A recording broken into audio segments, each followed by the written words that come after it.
চলুন বন্ধুরা, মটন বিরিয়ানি এইরকম খুব সহজেই কিভাবে বানিয়ে নেওয়া যায় সেই ভিডিওটা আজকের এই ভিডিওতে দেখাবো। আর আপনারা দেখছেন বর্ষা কিচেন অফ ভিলেজ স্টাইলে। সকল বন্ধুকে স্বাগত জানাই। যদি নতুন বন্ধু হয়ে থাকেন চ্যানেলটা অবশ্যই সাবস্ক্রাইব করবেন, আর পুরনো বন্ধু হয়ে থাকলে লাইক কমেন্ট করতে যেন ভুলবেন না। চলুন বন্ধুরা, তাহলে আমরা শুরু করি আজকের এই ভিডিওটা। আশা করি আপনাদের খুবই ভালো লাগবে। প্রথমে আমরা 1 কিলোর মতন খাসির মাংস নিয়ে নিয়েছি। মাংসগুলোকে ধুয়ে পরিষ্কার করে প্রথমে আমরা ম্যারিনেশন করে নেব। ম্যারিনেশন করার জন্য প্রথমে একটু স্বাদ মতন লবণ দিয়ে দিলাম, আর একটু কাশ্মীরি লঙ্কা, আর দিয়ে দিচ্ছি ধনে গুঁড়ো, আর ওর সঙ্গে দিয়ে দিচ্ছি জিরে গুঁড়ো, আর দিয়ে দিচ্ছি ঝালের জন্য লাল লঙ্কার গুঁড়ো, আর একটু হলুদ গুঁড়ো, আর দিয়ে দিচ্ছি 1 চামচের মতন আদা বাটা, 1 চামচ রসুন বাটা। আর আমি কিছুটা পেঁয়াজ আগের থেকে কুচিয়ে রেখেছিলাম, পেঁয়াজ কুচানো খানিকটা ওর মধ্যে দিয়ে দিলাম, আর একটু লেবু রস, পরিমাণে হাফটা লেবু রস, আর 100 গ্রামের মতন টক দই, আর দিয়ে দিচ্ছি হাফ চামচ গোলমরিচের গুঁড়ো, আর একটু দিয়ে দিলাম বিরিয়ানি মশলা। আর বিরিয়ানি মশলাটা আমি তো আগেই দেখেছি কিভাবে তৈরি করতে হয়, আপনারা আই বটনে লিংক দিয়ে দেবো, অবশ্যই দেখে নেবেন। আর দিয়ে দিলাম সরিষার তেলের সঙ্গে। এই সমস্ত উপকরণগুলি হাত দিয়ে ভালো করে চটকে চটকে মাখিয়ে নেব, যেন সমস্ত মাংসের গায়ে ভালোভাবে লেগে থাকে। এরকম ম্যারিনেশন করে মিনিমাম আধ ঘন্টা রাখবো, আর একটু বেশি রাখলে ভালো, সময় থাকলে হাতে। ততক্ষণ আমরা কড়াতে একটু তেল দিয়ে পেঁয়াজ পেঁয়াজ কুচিয়ে রেখেছিলাম আগের থেকে, পেঁয়াজগুলো ভেজে নেব, মানে বেরেস্তা বানিয়ে নেব পেঁয়াজের। এই বেরেস্তা বানানোর সময় পেঁয়াজের মধ্যে অল্প একটু আমরা লবণ দিয়ে দেব। এই অল্প একটু লবণ দিলে কি হয়, তাড়াতাড়ি পেঁয়াজটা জল রিলিজ করে দেয়, তাড়াতাড়ি ভাজাও হয়ে যায়, আর স্বাদেও খুব সুন্দর লাগে। আস্তে আস্তে ঠিক একটু বাদামি কালার করে আমরা ভেজে নেব। খুব একটা বেশি ভাজবে না, তাহলে তেতো হয়ে যাবে। তাই ভাজাটা মোটামুটি এই রকম কালার আসলে তুলে নেব। আমাদেরও হয়ে গেছে, তুলে নিচ্ছি। সমস্ত পেঁয়াজের বেরেস্তাগুলো তোলা হয়ে গেলে উনুনে একটা প্রেসার কুকার বসিয়ে নেব, কারণ এটা খাসির মাংস, প্রেসার কুকারেই ভালো রান্না। ওই যে পেঁয়াজ ভাজা তেলটা অল্প একটু দিয়ে দিলাম প্রেসার কুকারের মধ্যে, আর দিয়ে দিচ্ছি 1 চামচ ঘি। এর মধ্যে দিয়ে দিব গরম মশলা, দারুচিনি, লবঙ্গ, এলাচ, আর একটা তেজপাতা ফোড়নে। বাস, আর কিছুই দেওয়ার দরকার নেই। ডাইরেক্ট ওই যে ম্যারিনেশন করা যে মাংসগুলো এর মধ্যে ওই ডাইরেক্ট আমরা দিয়ে দেবো, ওই ম্যারিনেশন করা মাংসগুলো। আর কিছুই এর মধ্যে দেওয়ারও দরকার নেই। এর মধ্যে খুব সুন্দর একটা গন্ধ বেরিয়ে এসছে। এবারে আমরা দিয়ে দিচ্ছি আগের থেকে ম্যারিনেট করা রাখা মাংসগুলো।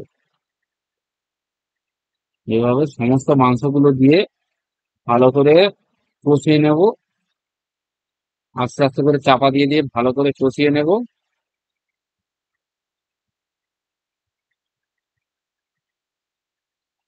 ওদিকে ততক্ষণ মাংসগুলো কষা হোক, আর একটা চুলাতে কড়া বসিয়ে দিয়ে ওতে একটু জল দিয়ে 4টে বা আমরা 3টে আলু নিয়ে নিয়েছিলাম, আমরা আলুগুলো সিদ্ধ করতে দিয়ে দিয়েছি। ওই জলের মধ্যে আমরা দিয়ে দেবো অল্প একটু হলুদ, আর একটু লবণ। এই দুটোই দিয়ে আলুটাকে মোটামুটি 80% করে সিদ্ধ করে নিব। এদিকে সিদ্ধ হতে থাক, ওদিকে মাংসটা আমরা আরেকবার তুলে ভালো করে নেড়ে নেব। এইভাবে কয়েকবার নাড়তে নাড়তে মাংসটা মোটামুটি কষা হয়ে যাবে। দেখবেন যতক্ষণ না কষা হয় ততক্ষণ এইভাবে নাড়বেন চাপা দিতে দিতে। এক সময় দেখবেন খুব সুন্দরভাবে কষা হয়ে গেছে। কষাটা যত ভালো হবে মাংস খেতেও লাগবে তত ভালো। ঠিক এইরকম তেল ছেড়ে এলে এর মধ্যে আমরা অল্প একটু জল দেবো, যে যে ঝোল, যেহেতু খাসির মাংস তো জল ছাড়ে কম। সামান্য একটু জল দিয়ে প্রেসার কুকারের ঢাকনাটা এঁটে দিয়ে 8টার মতন সিটি মেরে নেব।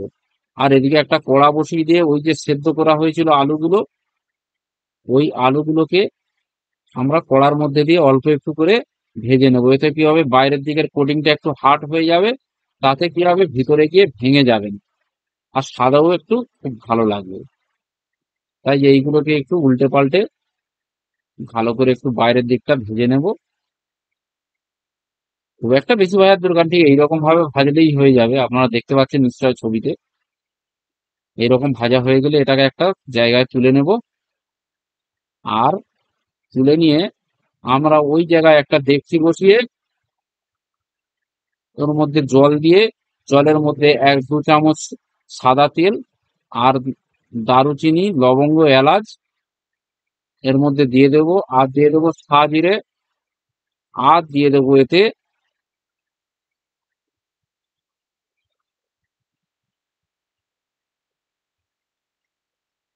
দুটো বড় এলাচ এইভাবে ফাটিয়ে দিয়ে দেব।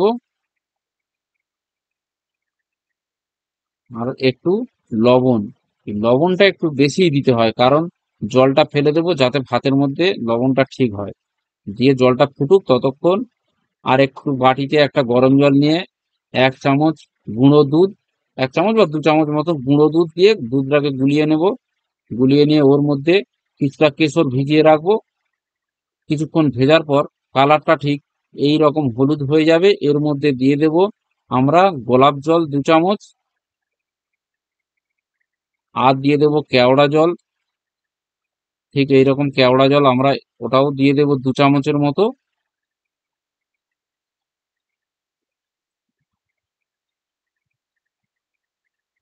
আর দিয়ে দেবো বিরিয়ানি ফ্লেভার, ওটা অল্প একটু দিয়ে দেব। আর ওর মধ্যে দিয়ে দেব মিঠা আতর। এই মিঠা আতর ছাড়া কিন্তু বন্ধুরা বিরিয়ানি কিন্তু হয় না। বিরিয়ানির মেন জিনিস এই মিঠা আতর। মিঠা আতর 2 ফোঁটার মতন দিয়ে দেবো ওতে। দিয়ে এটা গুলিয়ে, আর অল্প একটু বিরিয়ানি মশলা, মশলাটা আমি বাড়িতেই বানিয়ে রেখেছিলাম, ওটা দিয়ে গুলিয়ে সাইড করে রেখে দেবো। এদিকে বন্ধুরা দেখুন জল গরম হয়ে গেছে। এর মধ্যে আমরা চাল আগের থেকে ভিজিয়ে রেখেছিলাম 1 ঘন্টা আগে, বাসমতি রাইস 600 গ্রামের মতন, ওটা দিয়ে দেব। আর এদিকে মাংসটাও হয়ে গেছে, মাংসগুলো এইভাবে প্লেটে করে তুলে নেব ওই ঝোলের থেকে। তুলে নেওয়ার পর যে ঝোলটা পড়ে থাকলো ওইটাকে একটা,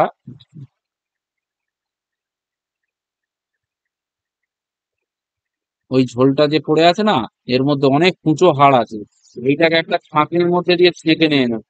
ঝোলটাকে নিয়ে নেবো, আর এই হাড়, এই যে মশলাগুলো তো ওগুলো আর নেবো না, কারণ এর মধ্যে প্রচুর কুঁচো হাড়, মুখে পড়লে ক্ষতি হয়ে যাবে, তাই ওগুলোকে ফেলে দিলাম।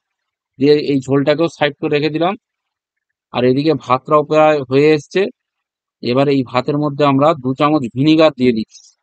দিলে কি হবে, যে চালের মধ্যে যে এক্সট্রা ফ্যান গুলো আছে ওইগুলো বেরিয়ে যাবে, গিয়ে ভাতটা অনেকটাই সাদা কালার এসে যাবে। এরকম মোটামুটি 80% কুক করে নিয়ে আমরা লাভিয়ে নেব। নিয়ে এরকম একটা ঝাড়ির মধ্যে দিয়ে ওই জলটাকে ভালো করে ঝরিয়ে নেব, মানে ফ্যানটা ভাতের ভালো করে ঝরিয়ে নেব।